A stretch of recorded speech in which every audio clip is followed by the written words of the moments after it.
Today's stories include Subnautica 2 devs versus Krafton continues, Overwatch 2's director wants to get back to story, and our first look at a new Resident Evil game. We'll have all this and more because this is Kinda Funny Games Daily.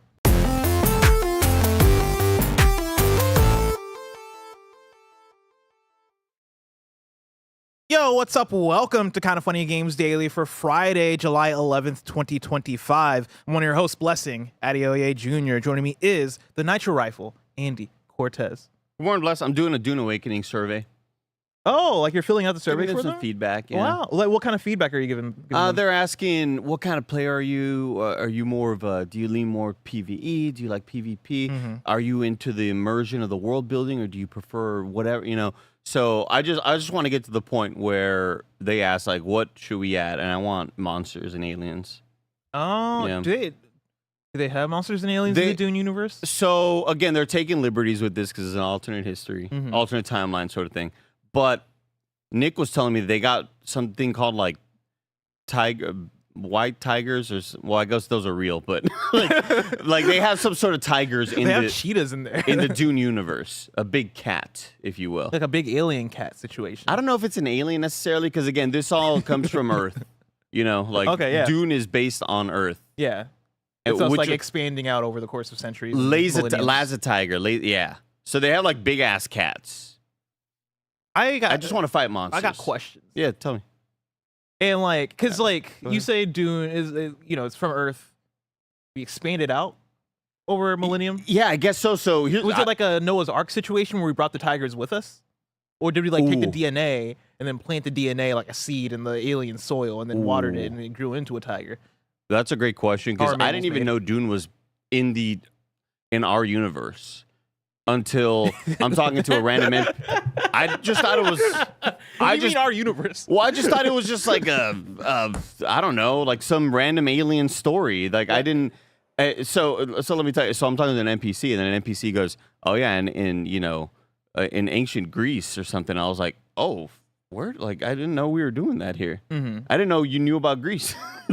Interesting. You know what I mean? Okay, yeah, no, that would shock me. Yeah, like if one of the Dune guys says, "Yeah, one time in New Jersey or something," I'd be like, "Whoa, that's crazy." Interesting. Dune takes place 20,000 years after present time, and 10,000 years after they have this like giant, basically AI robot like uprising that they quelch, and that's why they don't have tech. Yeah, that's why they don't have computers. Oh, because they're afraid of the tech. They're afraid of the AI. Yeah, PTSD.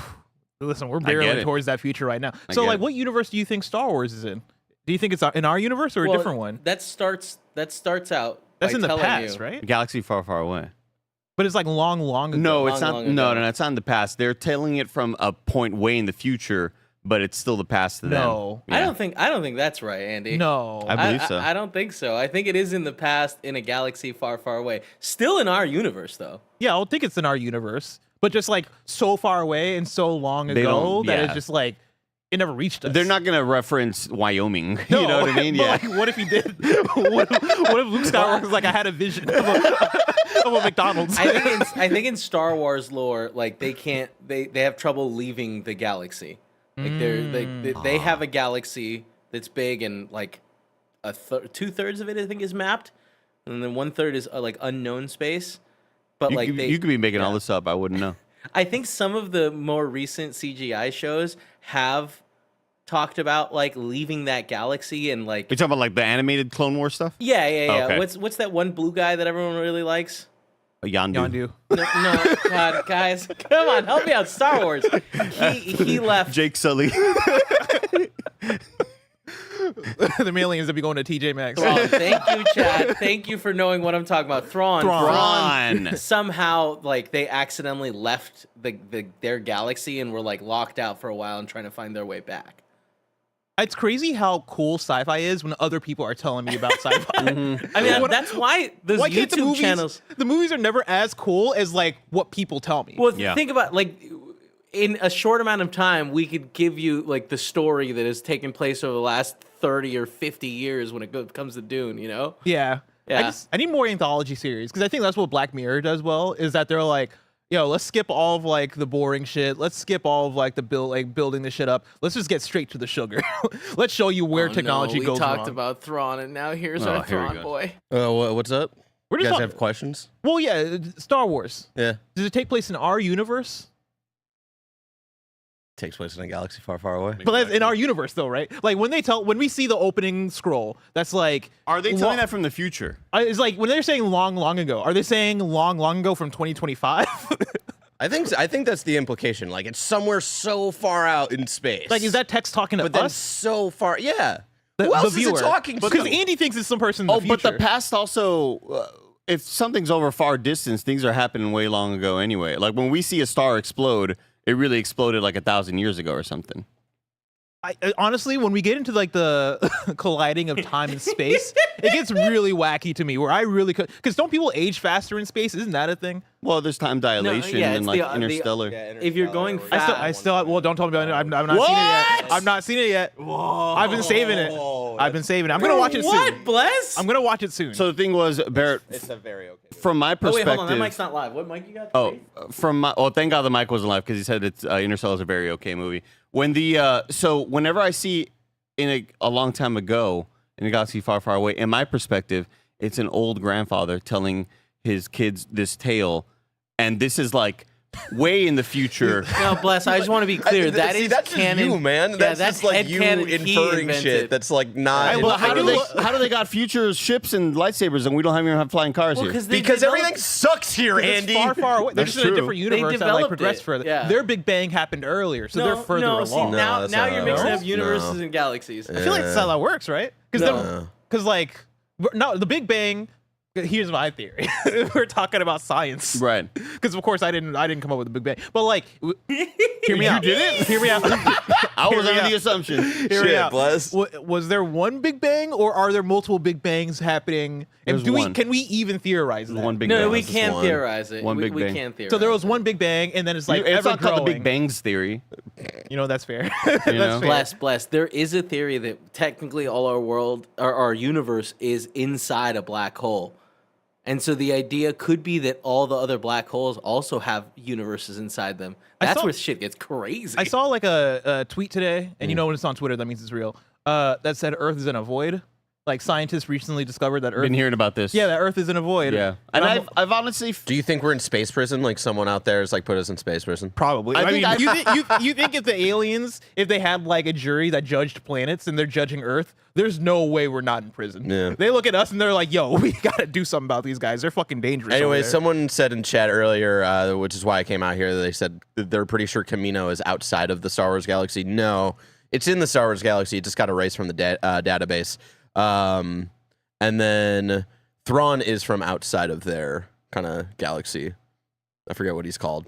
Thrawn What is- reminds me of He's Prawn. from outside District of their galaxy, or Yeah, like outside of the galactic No. like realm and shit. Like he's from Well, yeah. wild space. They don't like. Okay, so that's what I was explaining earlier. These are wild out 2/3 there. of space in the Star Wars galaxy has been explored, and there's 1/3 that has not. I I'm didn't on know it was all mathy like that. That's crazy. ScienceFocus.com, which is a spinoff of BBC. Earth may be trapped inside a giant void in space, says scientists. Good. This is written by Ezzy Pearson. This is story number 1 on KFGD. Just guys. Earth? I think that's a good question. Is it not just our galaxy? Is then? it not the Milky? Is it just the Milky? It must Way? be because the image they show is the Milky Way. Yeah. That's crazy. Is that here we real? go. Yeah, no, it starts off Earth and the rest of the Milky Way could be floating in a billion light year wide cosmic void, according to new research. Yeah, this is from 2 days ago. There's a lot of big voids in the seeable universe. So Now- I mean, it's not crazy. It's Is just that a good thing? Like, should we feel safe in the void, or should I feel No, anxiety? I feel like I think we're being punished. I like that. that's the Yeah. galactic map from Star Wars. You see But- the That's dark crazy. side there? That's wild space. All right, we solved it, Wild, everybody. baby. The survey asked me Take a walk if on I the wild like side. Imperial testing stations or dungeons, and I like those a lot. I forgot that this spun off of your Dune Awakening survey. We'll continue that. How did you guys get Andy, from Dune to to Star go back Wars? to Dune, I'm Space. pretty I sure mean, that's that not a crazy hop. I feel like Dune to Star Wars. in Dune, there are no aliens except for maybe the worm, and there are theories that the worm is created by man. There you go. What about the little that's rat crazy. I need monsters. Well, and that's animals that have come with us as we travel. I need we made aliens to those. shoot. It's just always dudes with guns or dudes that Noah run situation. at you with knives. Dan Ranny says, anyone know why there's no KF podcast? I mean, have you not listened to the last 10 minutes of this episode? It's pretty much just a KF Yeah, we're giving it podcast. to you. All right, let's get into the show. Barrett, thank you so much for coming through. Kevin, thank you so much for the context around the rules of Dune and maybe some of the rules of Star Wars. I'm still kind of fuzzy on the on some of it. Remember, this is Kind of Funny Games Daily. Each and every weekday, we run you through the nerdy news you need to know about live on YouTube, Twitch, and on podcast services around the globe. If you love what we do, support us with the Kind of Funny membership on Patreon, YouTube, Spotify, and Apple Podcasts. Get all of our shows ad-free. Watch us record them live and get a daily exclusive show. For a chance to be a part of the show, submit your thoughts and opinions as YouTube Super Chats as we go. Housekeeping for you. We're an 11-person business, all about live talk shows. So today, after KFGD, you're going to get Gamescast, which is why you should play Animal Crossing in 2025 featuring Gettys. If I understand this correctly, it is the Gamescast crew, specifically Greg, Joey, and Tim, convincing Gia that she needs to play Animal Crossing. And then the stream after is going to be a full Animal Crossing stream with everybody hanging out and I believe helping Gia make her Animal Crossing island. If you're a Kind of Funny member, today's Gregway is a reading of Greg's favorite written interpretation of Superman, Brad Meltzer, and Chris Eliopoulos' I Am Superman. It's very exciting. Thank you to our Patreon producers, Carl Jacobs, Omega Buster, and Delaney the Psalm Twining. Today we're brought to you by Shady Rays, but we'll tell you about that later. For now, let's begin with what is, and forever will be, the Roper Report. It's time for some news. We have 5 stories today. Baker's dozen. Starting with our number one. This is a follow-up of yesterday's KFGD. But first, 2 news stories here. The back and forth. It's a he said, she said situation. Getting messy. Getting real messy. Did you listen to yesterday's episode, or have you caught up with the I was like caught up before the episode. Perfect. Yeah, and I listened to most of it yesterday. So, the IGN's article here does a great job of catching us up very briefly before we get into it. But yeah, there's a 2-parter for the first 2 stories. We have a statement from Krafton, and then we have the statement from the leads of Subnautica 2.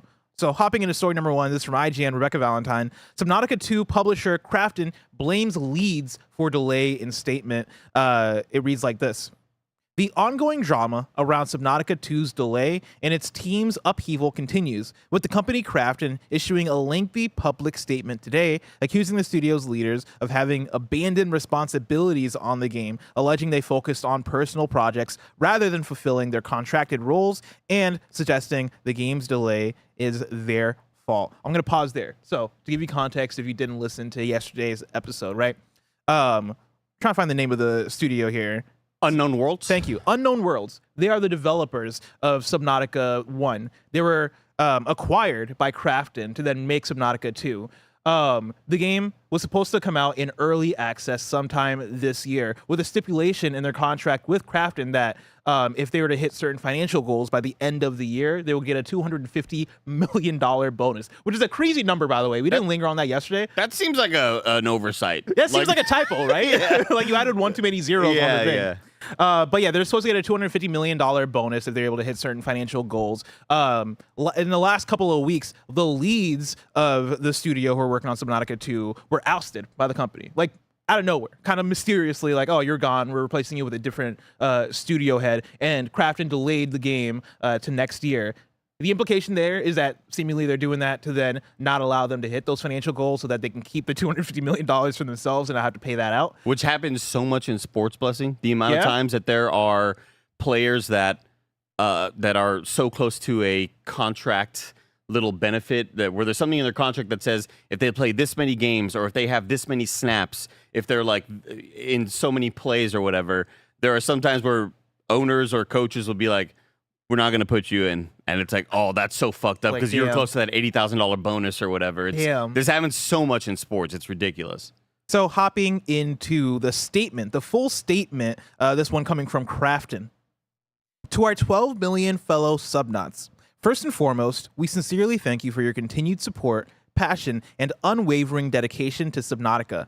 We wish to provide clarity on the recent leadership changes at Unknown Worlds, a creative studio under Krafton. Krafton deeply values Subnautica's unique creativity and immersive world building. To provide fans with even better gaming experiences, we acquired Unknown Worlds, fully committed to supporting Subnautica's future success. We collaborated closely with the studio's leadership, who were central to the creation of the original Subnautica, to foster the optimal environment for a successful Subnautica 2. Specifically, in addition to the initial $500 million purchase price, we allocated approximately 90% of the up to $250 million, $250 million, even when I say it, it doesn't sound It's real. crazy. $250 million earn-out compensation to the 3 former executives, with the expectation that they would demonstrate leadership and active involvement in the development of Subnautica 2. However, regrettably, the former leadership abandoned the responsibilities entrusted to them. Subnautica 2 was originally planned for an early access launch in early 2024, but the timeline has since been significantly delayed. Krafton made multiple requests to Charlie and Max to resume their roles as game director and technical director, respectively, but both declined to do so. In particular, following the failure of Moonbreaker, Krafton asked Charlie to devote himself to the development of Subnautica 2. However, instead of participating in the game development, he chose to focus on a personal film project. Krafton believes that the absence of core leadership has resulted in repeated confusion in direction and significant delays in the overall project schedule. The current early access version also falls short in terms of content and volume. We are deeply disappointed by the former leadership's conduct, and above all, we feel a profound sense of betrayal by their failure to honor the trust placed in them by our fans. To uphold our commitment to provide you with the best possible gaming experience, we made the difficult yet necessary decision to change the executive leadership. They continue. Additionally, Krafton has committed to fair and equitable compensation for all remaining Unknown World employees who have continuously and tirelessly contributed to Subnautica 2's development. We believe that the dedication and effort of this team are at the very heart of Subnautica's ongoing evolution, and we reaffirm our commitment to provide the rewards they were promised. So that's the he said from Krafton. Let's bring in story number 2. The leads are suing. This is directly from Charlie Cleveland on Twitter. Hello, everyone. It continues to be an explosive and surreal time for Subnautica team and community. None of this is what we wanted, but we truly appreciate the amazing support we've gotten from everyone. It means a lot to us, especially now. As I wrote last week, we know in our souls that the game is ready for early access. That's just how we roll. And we'd like nothing more than for you to play it. Game devs live for this, but it's not currently under our control. We've now filed a lawsuit against Krafton. The details should eventually become at least mostly public. You all deserve the full story. Suing a multi-billion-dollar company in a painful, public, and possibly protracted way was certainly not on my bucket list, but this needs to be made right. Subnautica has been my life's work, and I would never willingly abandon it or the amazing team that has poured their hearts into it. As for the earnout, the idea that Max, Ted, and I wanted to keep it all for ourselves is totally untrue. I'm in this industry because I love it, not for riches. Historically, we've always shared our profits with the team and did the same when we sold the studio. You can be damn sure we'll continue with the earnout/bonus as well. They deserve it for all their incredible work trying to get this great game into your hands. Stay tuned, Charlie. So those are both sides of the story as of late yesterday. Jason Schreier tweeted, or Blue Sky or whatever, about an hour ago and said, update, the lawsuit against Krafton is for breach of contract. The complaint is under seal, so no new info there yet. There was also a pretty good tweet Blue Sky post from Jason Schreier where he mentioned that, I think a lot of people are missing the fact that, like, a big part of the story is the fact that the employees of Unknown Worlds, right? I keep forgetting the studio name. Well, because they also own PlayerUnknown's Battlegrounds. Yes, yeah. But Unknown Worlds, the Subnautica studio, the bulk of developers there were expecting gigantic bonuses, right? So, like, let's say 80 people work there, right? Like, they were all expecting 6-figure, 7-figure bonuses by the end of the year. That shit is life-changing. Life-changing bonuses. This is wow. We're in a weird spot with it because when this happens with when this happens with the founders and even before Krafton puts out their statement, I'm like, oh wow, fuck Krafton. This is all awful. Are we saying it right? I don't know. Krafton? Krafton? Yeah. Okay. Krafton, I would think. It fucking stinks. Like this there's a stink in this fucking story. This feels so shady. This obviously feels really wrong. You read this shit as an outsider and you go, these employees would have all been subjected to a $250 million bonus had they released in 2025 and hit certain marks, but the game's getting delayed. It seems so cut and dry. This seems so obvious about what's happening here. And in the back of my mind, I'm like, but there's got to be more to it, right? Yeah. And regardless of whatever happens with these founders, it's all about, for me at least, these 80 to 90 or however many people working at Unknown Worlds to get what they are due and get what they are owed. Yes. Like that, it's insane that we're at that point right now. And I think Krafton being, the head of the executives who don't ultimately give a shit about what their employees are getting or what money are making because they want the money for themselves, because that's how executives work. And it's all about how can I get the most for the smallest amount of input, Yeah. And I think their line of thinking is, well, what an easy opportunity for us to just delay the game because maybe the founders are fucking up. I'm not going to act like maybe the founders were totally okay and doing like a perfect job. Maybe they did fuck up, but delaying the game when it seems like everybody knows that the game doesn't need to be delayed and you're only doing it for monetization purposes, then that's a big knife in the back right there. Yeah, I feel like that's one that obviously I'm not like gone in and seen what other people who work at the studio are saying, or even if they are saying things, right? But like you would think that many people at the studio, enough people would probably know to be like, oh no, we could have shipped this. Like this is in a shippable state for early access. For early access, of course. I mean, we've seen a bunch of disasters in early access, but it seemed like every statement that was said so far, at least to me, seemed like, hey, this is totally viable for early access. And we're going to be fine doing this. And you are only making this call so that none of us get this payout. What do you think?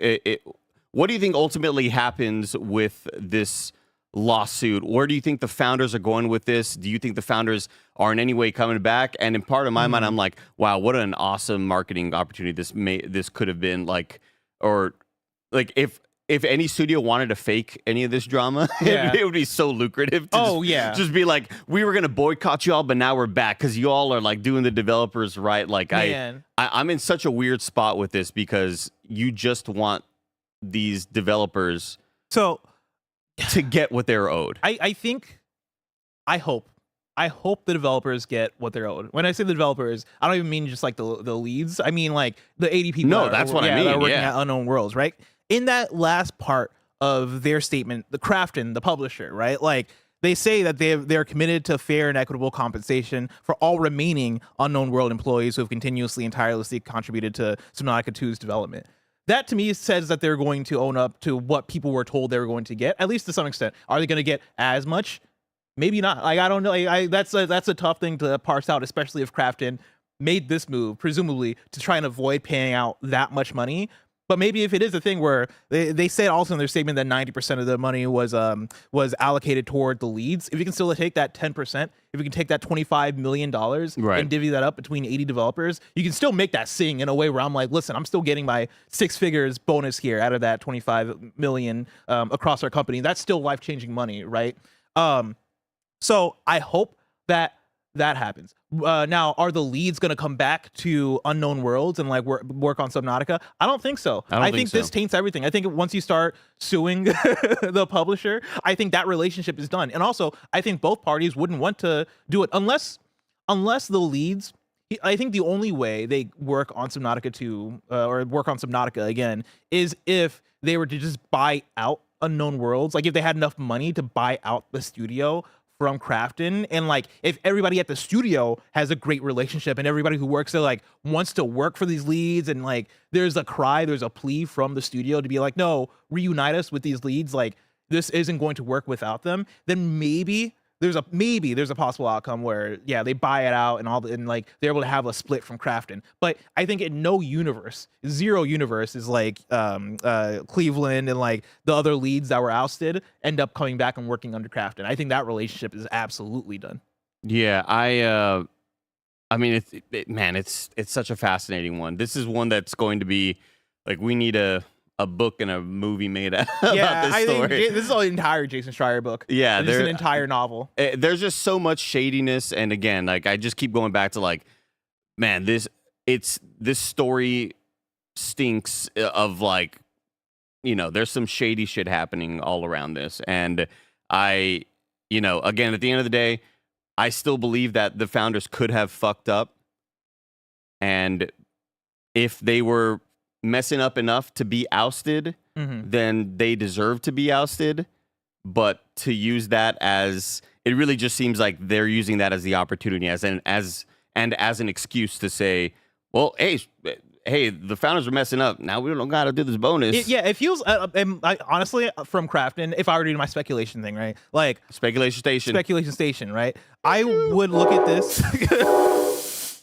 I think from Krafton, it was like probably a fine print situation of, in this paragraph, they say don't work on personal films. Well, no, like kind of, right? They say in this paragraph, we allocated approximately 90% of the up to $250 million payout to the 3 former executives with the expectation that they would demonstrate leadership and active involvement in the development of Subnautica 2. If the executive leaders there of Unknown Worlds implied or even spent their time, working on a personal film, doing other things, I could easily see Krafton being like, oh, this is perfect. Like, you don't have to give them that money because, like, in the fight, you guys aren't demonstrating active involvement. We expected full time from you. You guys are putting in part-time hours, right? Yeah. Like, that could be enough for them to go, all right, get rid of them. We don't have to give them the $250 million. Like, the game's not ready. And it's like, well, no, what it is. Whether the founders are here or not, the game is ready. Yeah, and that's the thing is, I think the game not being ready is more of a scapegoat for them looking at the founders and being like, oh, well, they weren't active involvement. We're going to delay it and make that the real excuse, or make that like the scapegoat excuse. But the real thing we're doing here is beefing with the leaders. Yeah, I mean, Jason Schreier's post here perfectly encapsulates what I was thinking as I'm reading all of this, where he says, as a little paraphrase quote, joke tweet saying, the dev team totally fucked up because the founders were gone, but now that the founders are gone, they're going to kill it. Yeah. And that's exactly what's happening here. It's so shady, it's so messed up, and it is the giants clashing up there, and the people at the bottom will be the ones subject to the punishment, which really, really sucks. And I hope that whatever happens with this lawsuit, whatever it is, I just want the public pressure to be on Krafton to have these employees get what they're due. Because based on just, I don't know exactly how true a lot of these statements are, but it just seems like a lot of developers are still kind of not even sure what's happening. Yeah. Like, they're not really being informed. They're reading these press releases saying, they will still be, the dev team will still be helped out, and they will still be gifted or whatever the hell. And it seems like a lot of devs are like, well, we don't know shit. Yeah, like if I'm a dev at Unknown Worlds, right, I'm probably not saying shit right now. Like I'm just at work doing my thing, just praying to God. I'm like, well, I thought I was gonna get this bonus, but like all this shit's happening and I'm scared to say shit. But like you're probably just hoping. Yeah. I hope I see this money someday. Put the pressure on. We're not buying this shit unless these devs get these bonuses. Andy, we've been talking a lot about Subnautica in the last couple of days. I want to switch over to a conversation about Overwatch, but before we do, I want to switch over to a conversation about patreon.com/kindafunny and youtube.com/kindafunnygames, where you can get the Kinda Funny membership, which allows you to get shows ad-free. Speaking of ads, let us tell you about our sponsors. This episode's brought to you by Shady Rays. Get ready for the season ahead with quality shades built to last. Our friends at Shady Rays have you covered with premium polarized shades that won't break the bank. Shady Rays is an independent sunglasses company offering a world-class product rated 5 stars by over 300,000 people. They have hundreds of options to choose from, so you're bound to find the perfect pair to match your style. If you don't love your shades, exchange them for a new pair or simply return worry-free within 30 days. There's no risk when you shop. Their team are always there to have your back with personal and fast support. Y'all know I've been outside a lot playing Pokemon Go, and it's such a great experience wearing Shady Rays when I'm out and about. looking dope. Exclusively for you, Shady Rays is giving out their best deal. Head to shadyrays.com and use code FUNNY for 35% off polarized sunglasses. Try for yourself the shades rated 5 stars by over 300,000 people. Again, go to shadyrays.com, use code FUNNY to get 35% off polarized sunglasses. Which of the following are your main motivations to play Dune Awakening? I'm gonna go leveling up 'cause I love the progression, and I'll go customization because man, my house is looking real good right now. Dude, when I was watching Nick just build my house over the course of a few hours of magic. stream, I was like, wow, It's fun. This is kind of cool. He's kind of Yeah. cooking. Also, don't act like you didn't hit me with an African proverb during the ad break. I was trying to think of what the saying was, and I don't know what piece of media I saw it in, but the proverb is, when elephants fight, it is the grass that suffers. Yeah, which is beautiful. Like that's a great way to Yeah. picture this, right? Talking about the leads and the publisher, and then everybody else is like, oh, I hope I get this bonus. Yeah, like I hope I like. whatever y'all are doing up there, please Yeah. allow us to, get our due.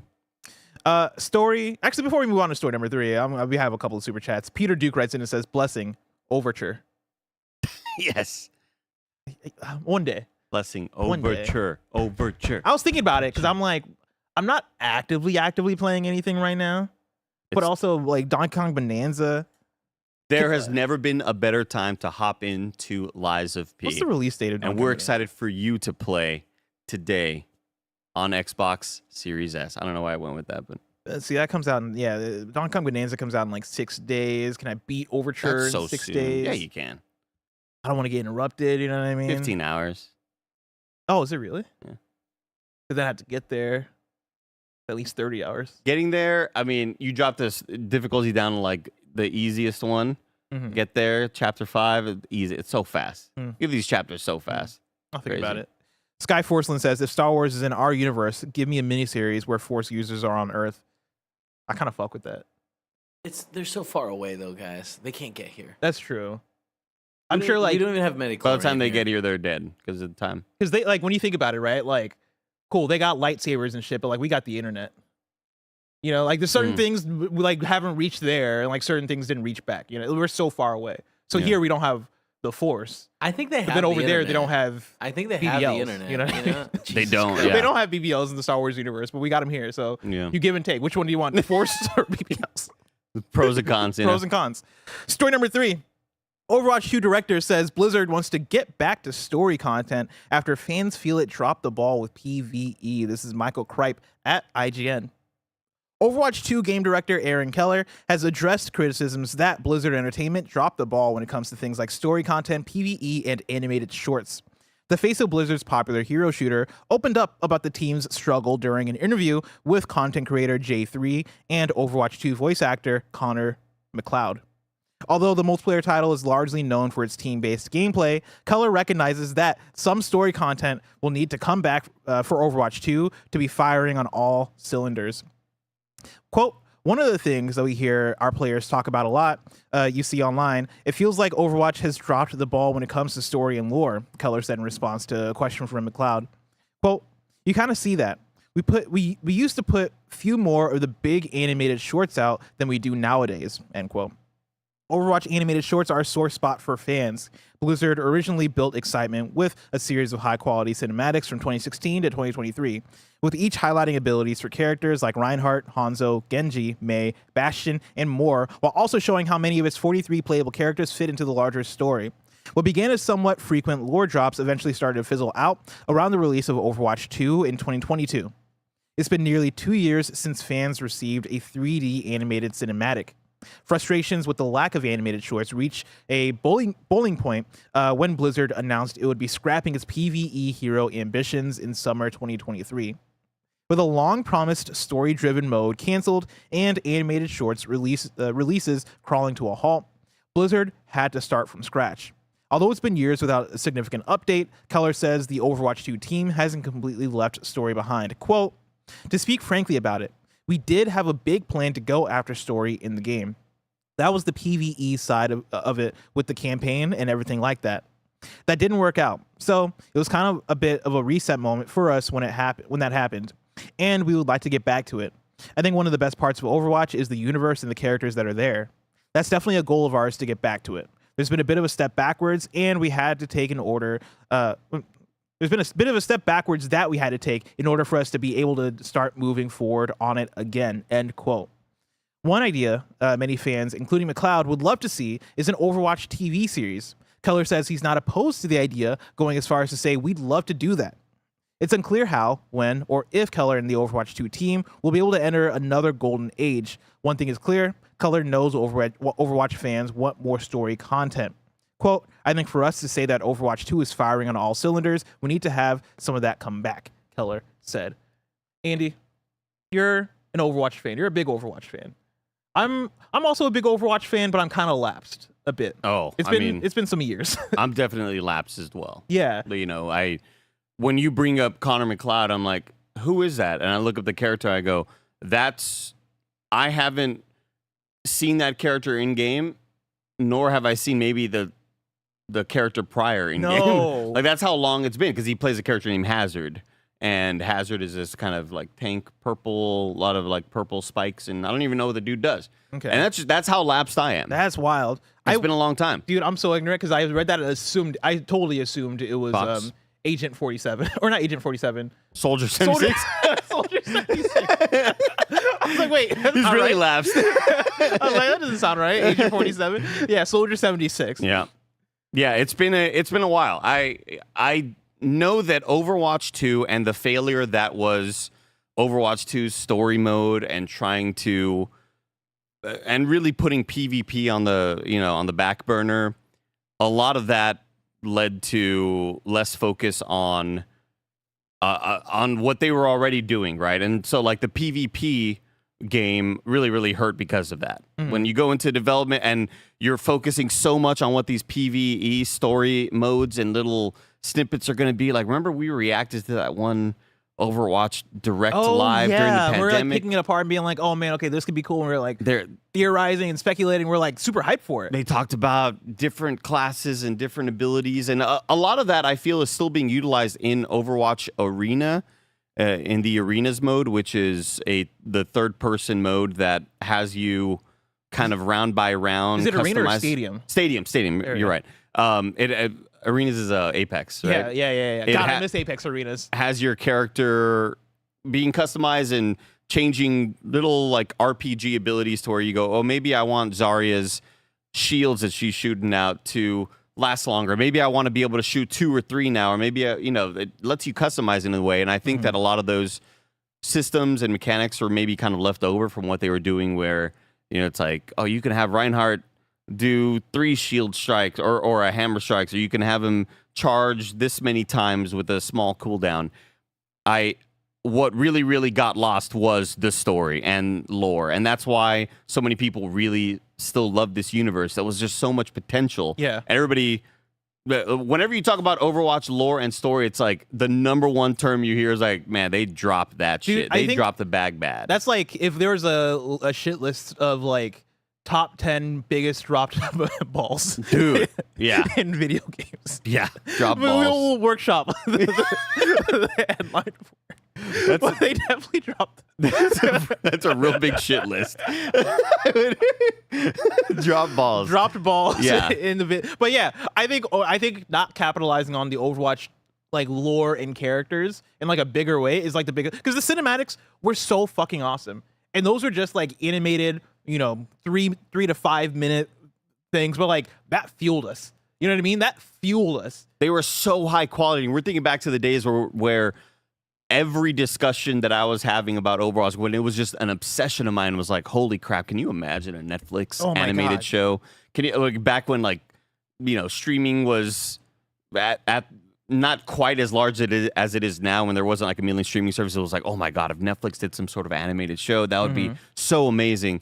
And it really does feel like whenever we talk about the Overwatch world, that is a massive part of it, because I think Overwatch is, based on what a lot of people have been telling me, Overwatch is in a really good state with gameplay and with community, and kind of feeling like, oh shit, things are feeling awesome again, right? The sort of move back to 6v6 and all of that. It feels like, they're starting to get momentum back.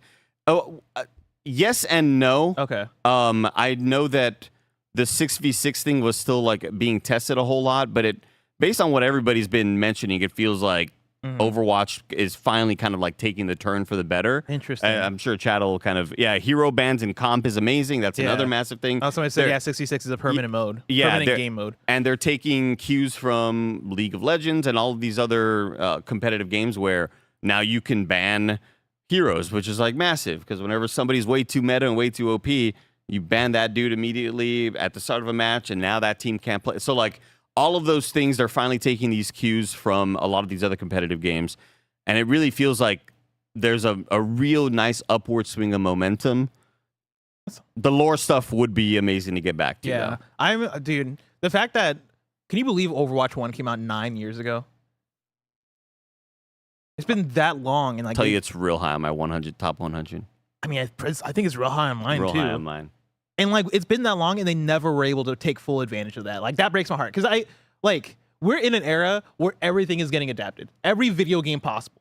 We got a fucking Split Fiction movie coming with Sydney Sweeney, and we can't get a fucking Overwatch movie. Yeah, like what is going on? And here? It's so ripe. Yeah, like, it's so perfect, and we're not even talking for people in the chat who have not watched any of these cinematics. I'm not talking, oh, it's cool to see this video game character brought to life in an animation and just the novelty of how cool that is. I'm talking like these are Pixar level at when they were at the top of their game. These are like the characters had such personality and charm, and like I think we could have a whole podcast talking about how much Overwatch changed the game. It's like, you know, hanging out in the, I'll call it the pregame area, and like Mercy talking to another character, or Lucio doing his thing, and like the amount of different you know, vibrant designs and colors, and like how they would talk, and the character, and like the animated kind of like energy of it. There's so much going here, and like I'm like this could have been a Pixar movie. You know what I mean? Like this could have been something along those lines. We should be. It still could probably. We should be looking. Like right now in an alternate universe timeline, you and me on this show, we're talking about how part 3 is in development right now. Oh my god. The movie part, you know, like the final part in the trilogy is in development. Oh my god. These shorts are so amazing. I would say the Overwatch 2 short is one of those that I showed to Tim and he was like, "Oh man, I watched that shit. I don't even give a damn about Overwatch." But at the end of this, it is like full Avengers style, like, you know, on your left type style goosebumps. Yeah. You know, like the hype that they bring is amazing. And yeah, I would love to see them get back to more of that lore. Story number 4. Capcom shares a first look at Resident Evil Survival Unit, a mobile strategy game. This is Jordan Middler at Video Games Chronicle. Capcom has shared the first look at Resident Evil Survival Unit. The strategy game, which is coming to mobile later this year, will star Leon S. Kennedy, Claire Redfield, and Jill Valentine. Resident Evil Survival Unit is being developed by Joy City, who did 3-on-3 Freestyle Rebound, and Aniplex, who did Demon Slayer, the Hinokami Chronicles 2. Both developers will work in close collaboration with Capcom. Quote, set in a parallel universe, the game presents an original storyline that builds upon the Resident Evil world while diverging from the original series, according to Capcom. Quote, players will enjoy a deep, immersive strategy experience that blends real-time decision-making with the thrill of survival, end quote. The game will also feature base building mechanics and appearances from other Resident Evil favorites like the weapons vendor. There needs to be a term. I need like help with a term or phrase to describe the phenomenon of companies' biggest IPs just being, I guess, adapted so much that like you have more bad entries than good entries. You know what I mean? Because like maybe that's a bad way to Jurassic Park. Yeah, but I feel like for video games, right? Like I feel like Resident Evil, even though Resident Evil, I'll put it like this, has massive amounts of bangers. Yes, I'll put it like this, right? Capcom, they're a banger factory. They put out bangers for days. Even when they put out a miss, it's still pretty dope. You know what I mean? Like they can put out Exoprimal, and I can still be like, hey, but that shit's kind of fire though. Yeah. You know, like it underwhelmed, it kind of came and went, right? But like that shit was kind of cool. They can put out Kunitsugami and have it be a thing of like, no, but like it's still kind of a cult classic. It's actually a really good video game. It's actually a really good video game. But then when it comes to Resident Evil, like obviously the mainline and Resident Evil games nowadays are great. But then they have like these side RE-verse, right? This Resident Evil fucking mobile strategy game like any Resident Evil multiplayer game in the last decade and a half that's like utterly like not to Capcom standards. I feel like there's a word for, because I look at like Sonic the Hedgehog is kind of the same way with less quality mainline entries, but you get what I mean. Pokemon, like Pokemon has gotten so good and so popular that now like its popularity is kind of tainted. What would the bad ones be in Pokemon? Scarlet. I guess Pokemon doesn't have like that many bad ones, but I feel like as Pokemon, like even what was the one before Scarlet? Pokemon Legends Arceus. I know people liked it, but that was like a damn, this kind of runs like shit kind of situation. Yeah, but I wouldn't say that. I think you're inviting some demons into your bedroom if you're talking about, you know, that negatively about Pokemon. I mean, I would watch your ass. Like, you know what, you're right. I would be careful right there because I think Scarlet and Violet and Arceus were, you know, just victims of bad hardware and rushed timelines. But I think at their core, they're still good video games. I think Resident Evil is in a different. Maybe we just call it like you're getting Raccoon City. You're getting no, never mind. That's probably too dirty. I was gonna say Capcom. Yeah. But you're definitely right.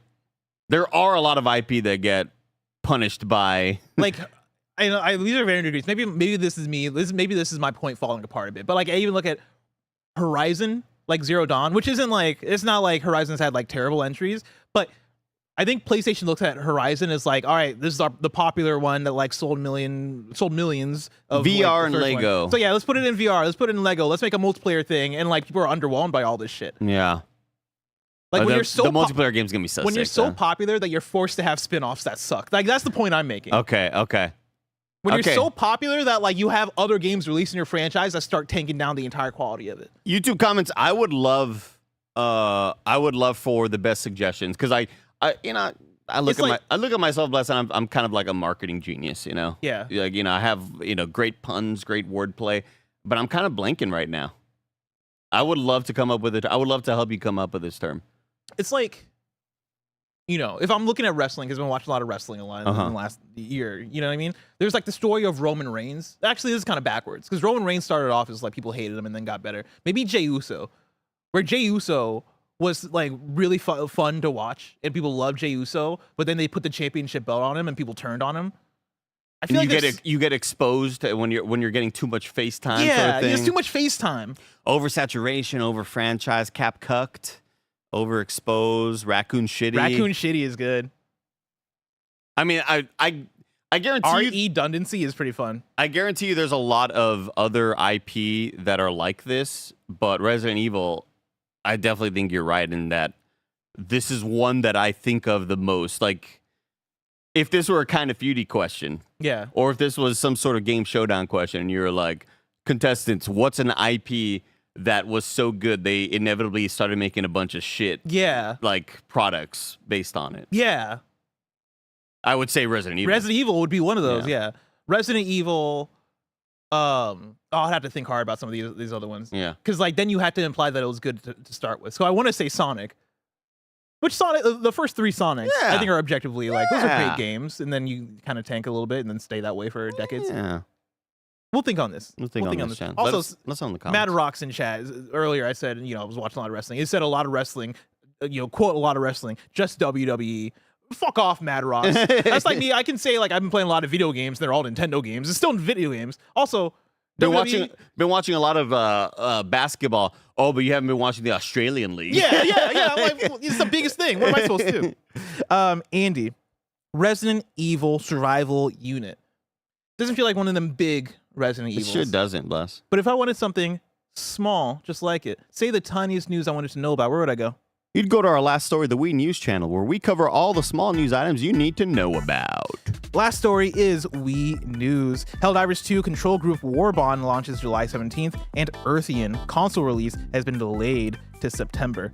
And that is it for Wii News. Sweet. It's a Wii News Day. Let's hop into kindoffunny.com/you're wrong. Kabobs writes in and says, for clarity, a long time ago in a galaxy far, far away, it's meant to be like the fairy tale Once Upon a Time, a similar vague phrase that implies the following story could have happened.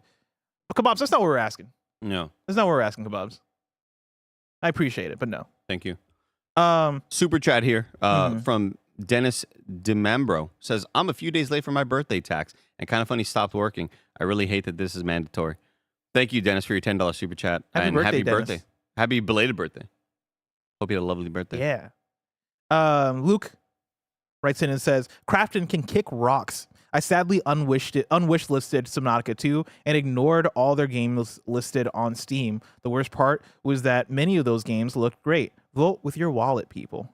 Yeah, Subnautica 2, man. I mean, it was when me and Mike did our Gamescast, we did a blind ranking of games that are coming out for the rest of 2025. This is before the delay happened.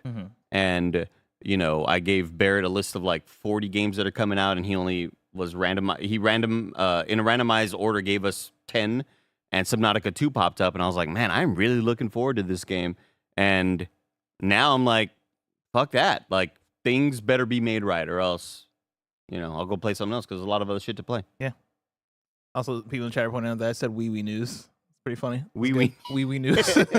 Guitar Hero Arrow says, read the intro convo. There is a Legends comic where Han crashes on Earth and Indiana Jones later discovers the wreck.